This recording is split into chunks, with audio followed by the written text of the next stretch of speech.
A shopkeeper sells a sari at 18% profit and sweater at 10% discount, thereby getting a sum of this amount.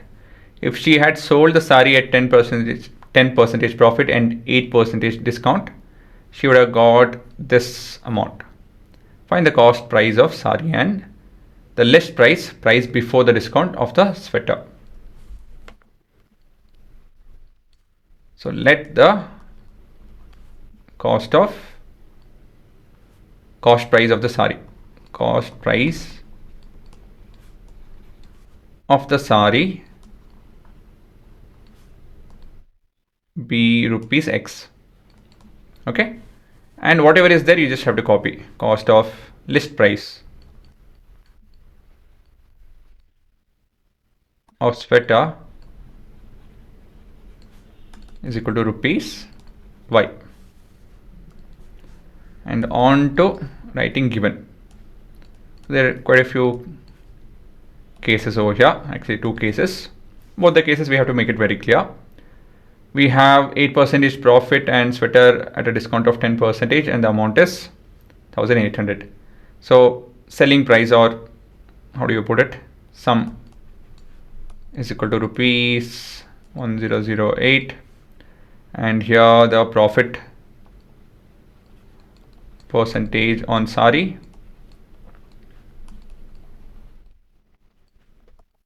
is 10%, and discount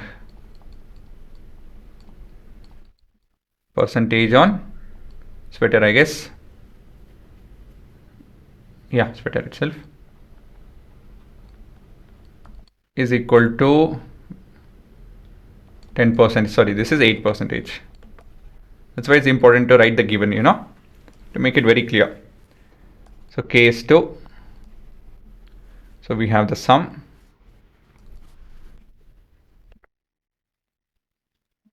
is equal to rupees 1028, and here the profit percentage of the sari is equal to 10%, and discount percentage of sweater is 8%. Okay, yeah, it's interchanged. Now what is it we have to do? We have to look into the equations, that's all. So case 1 and case 2. So we have case 1, the equation would be sum is equal to cost on the sari plus the profit amount, profit that we made on the sari. There are 2 entities, right? So we need to write that also. Cost of the sweater, actually not the cost, list price of the sweater, list price of the sweater minus the discount offered on the sweater. Okay, so that's your general formula for this particular question. Okay, I hope this makes sense. This is not case, actually this is general formula. And now on to the cases. So we have case 1. So the case 1 will have 1008 is equal to X plus profit percentage is 8 by 100x, 8x by 100 if not, right? Again, just have to know this.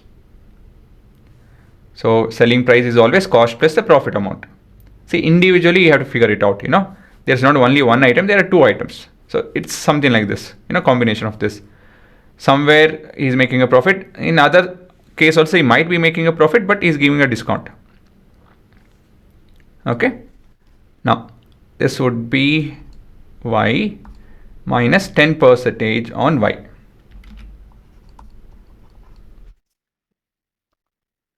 So the LCM is, let me write it here itself, I guess it will work out. 108x by 100 plus this would be 90 y by 100.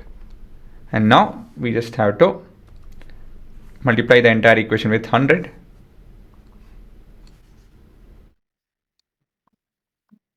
And we'll end up with 100800 is equal to 108x plus 90y. This would be our equation 1.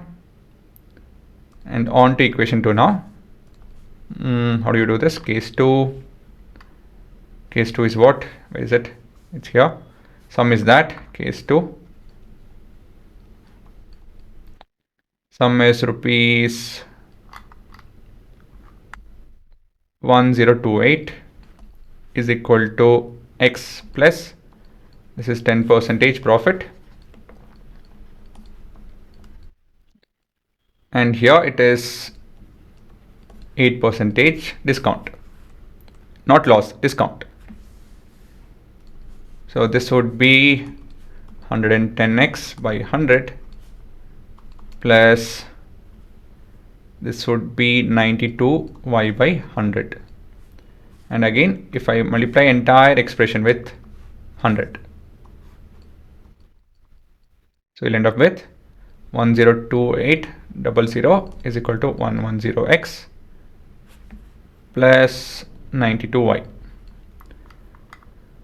Okay, what are the numbers telling? We can't do much, I guess. I'm trying to simplify them. We can divide with 9.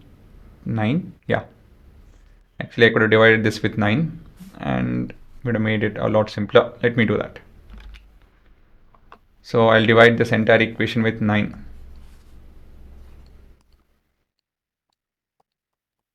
So what do we end up with? This would be 9 ones are, then this is ones are again 200. Okay, 12x and 10y. We can further divide with 2 also again. Further division with 2. So 5600 is equal to 6x plus 5y. Okay, we can't further reduce this. So this is equation 1. Then we have case 2. So this 2 we can divide with. Let us see, what can we divide this with? 11, I guess. 11, can we divide with 11? Divisibility of 11? No, 92, na? Then what else?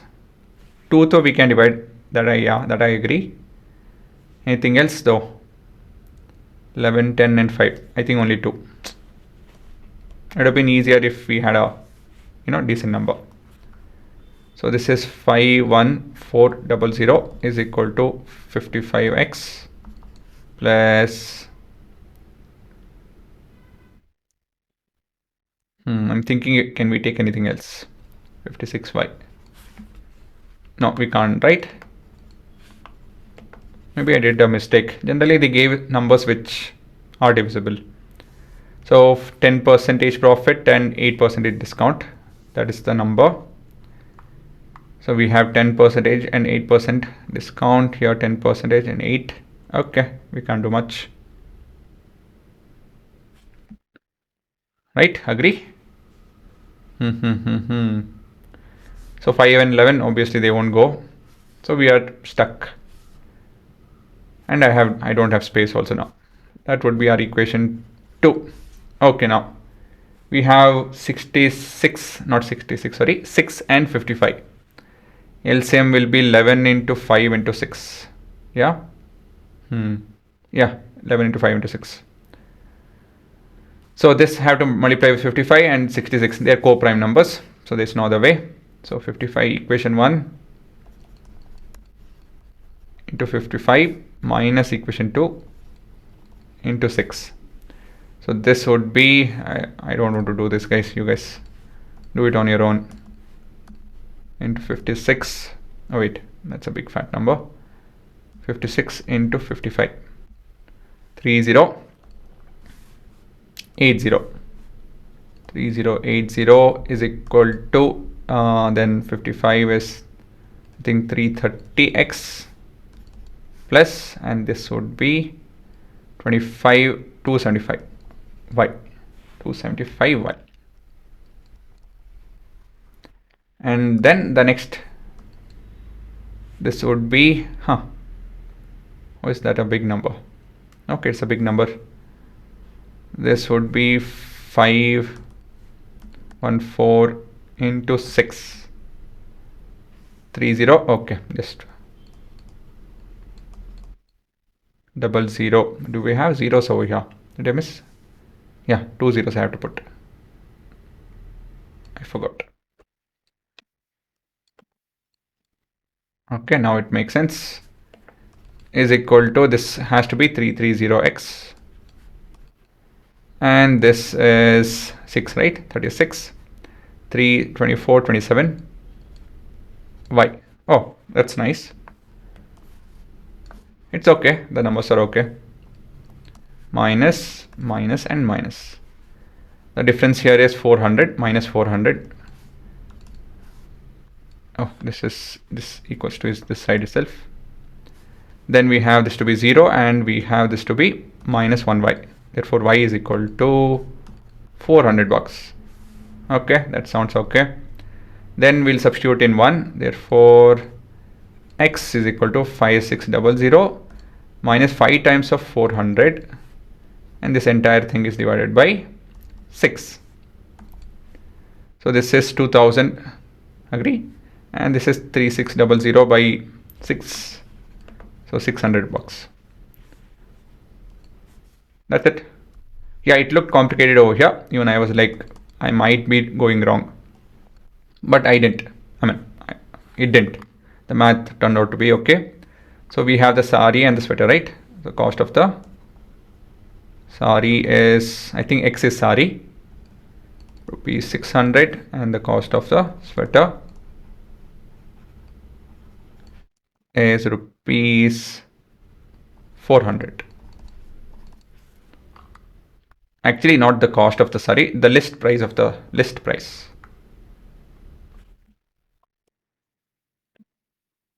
List price. Right? I think it's the cost and the list price. Cost and list price of the sweater. Okay, I think X and Y I took it right. Yeah, everything is correct. Again, the math will be okay as in if you do it slowly. So whenever you are a bit stuck and all, try to reduce something and then figure out the LCM and move forward.